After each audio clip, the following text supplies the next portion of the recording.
2003 Harvard யூனிவர்சிட்டியில் படித்து கொண்டிருந்த ஒரு ஸ்டூடெண்ட் தன்னுடைய பொழுதுபோக்குக்காக வேண்டி தன்னுடைய ஃப்ரீ டைமில் தன்னுடைய லேப்டாப்பை எடுத்து ஒரு வெப்சைட் ஒன்று க்ரியேட் பண்ணுறான், ஃபேஸ் மாஸ் அப்படின்னு சொல்லி. அந்த வெப்சைட்டை க்ரியேட் பண்ணிவிட்டு ஒரு அனிமல்ட ஃபோட்டோ, அதே மாதிரி ஒரு யூனிவர்சிட்டியில் படித்து கொண்டிருந்த ஒரு கேர்ள்ட ஃபோட்டோவை ரெண்டையும் ஒன்றாக இணைச்சி, இந்த ஃபோட்டோவில் எந்த ஃபோட்டோ அழகாக இருக்குது அப்படின்னு சொல்லி ஓட் பண்ணுங்கள் அப்படின்னு சொல்லி அந்த வெப்சைட்டை வந்து பப்ளிஷ் பண்ணுறான். அந்த யூனிவர்சிட்டிக்குள்ளேயே பப்ளிஷ் பண்ணுறான். பப்ளிஷ் பண்ணிவிட்டு யோசிக்கிறான், ஒரு அனிமல்ட ஃபோட்டோவையும் ஒரு லேடியோட ஃபோட்டோவையும் வைக்கிறதுக்கு பதிலாக இதே யூனிவர்சிட்டியில் படிக்கிற 2 கேர்ள்ட ஃபோட்டோவை வச்சு பார்ப்போம் என்று சொல்லி யோசிக்கிறான். 2 கேர்ள்ட ஃபோட்டோவையும் ஒன்றாக இணைச்சி அந்த வெப்சைட்டையும் என்ன செய்கிறான்னு சொன்னால் பப்ளிஷ் பண்ணுறான். அவன் செஞ்ச ஒரு சில மணி நேரங்களில் வைரல் ஆகுது அந்த வெப்சைட். வைரல் ஆகிற டைமில் இன்னொரு புறத்தில் வந்து சர்ச்சை கிளம்புது. எப்படின்னு சொன்னால், இவன் எப்படி எந்த ஃபோட்டோவை வந்துட்டு எந்த பெர்மிஷன் இல்லாமல் பப்ளிஷ் பண்ணிடும்.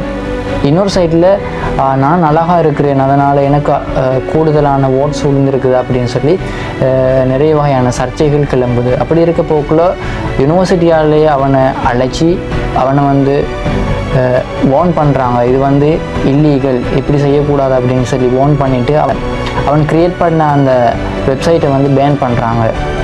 இது அவதானிச்சு கொண்டிருந்த அவனுடைய ஃப்ரெண்ட்ஸ் அவன்கிட்ட போயிட்டு சொல்கிறாங்க, நீ செஞ்ச செயற்பாடு எங்களுக்கு பிடிச்சிருக்குது, பட் எங்கள்கிட்ட ஒரு ஐடியா ஒன்று இருக்குது, அந்த ஐடியாவை நான் சொல்கிறேன், அதுக்கேற்ற மாதிரி நீ செய் அப்படின்னு சொல்லி அவனுடைய ஃப்ரெண்ட்ஸ் வந்து அவனுக்கு ஒரு ஐடியா ஒன்று கொடுக்குறாங்க.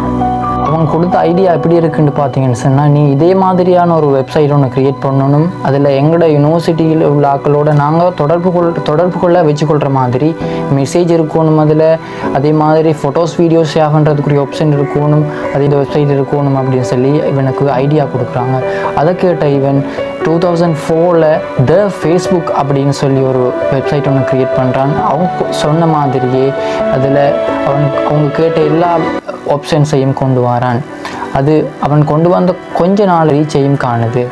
அது ஹார்வர்ட் யூனிவர்சிட்டி மட்டும் இல்லாமல் அவன் செஞ்ச அந்த வெப்சைட்டை இன்னும் பல யூனிவர்சிட்டிக்கு கொண்டு போகிறாங்க. 2005 த என்ற சொல் வந்து நீக்கப்பட்டு ஃபேஸ்புக் அப்படின்னு சொல்லி அது பேர் மாற்றப்படுது.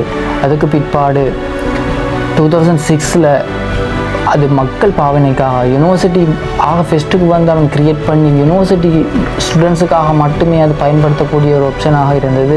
அது 2006 யூனிவர்சிட்டி ஸ்டூடெண்ட்ஸ் மட்டும் இல்லாமல் வெளியிடங்களில் இருக்கக்கூடிய மக்களுக்காக அது 2006 தான் வந்துட்டு என்ன செய்யுது அப்படின்னு சொன்னால் திறந்து விடப்படுது.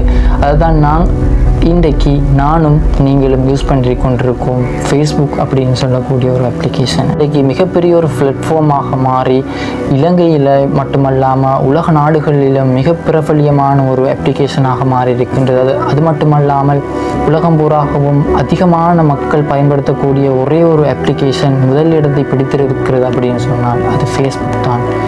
இந்த ஃபேஸ்புக்கை உருவாக்கினால் வந்து மிகப்பெரிய ஒரு டெக் கம்பெனியோட ஓனர் மார்க் ஜக்கர்பர்க் அப்படின்னு சொல்லக்கூடிய ஒரு பர்சன்.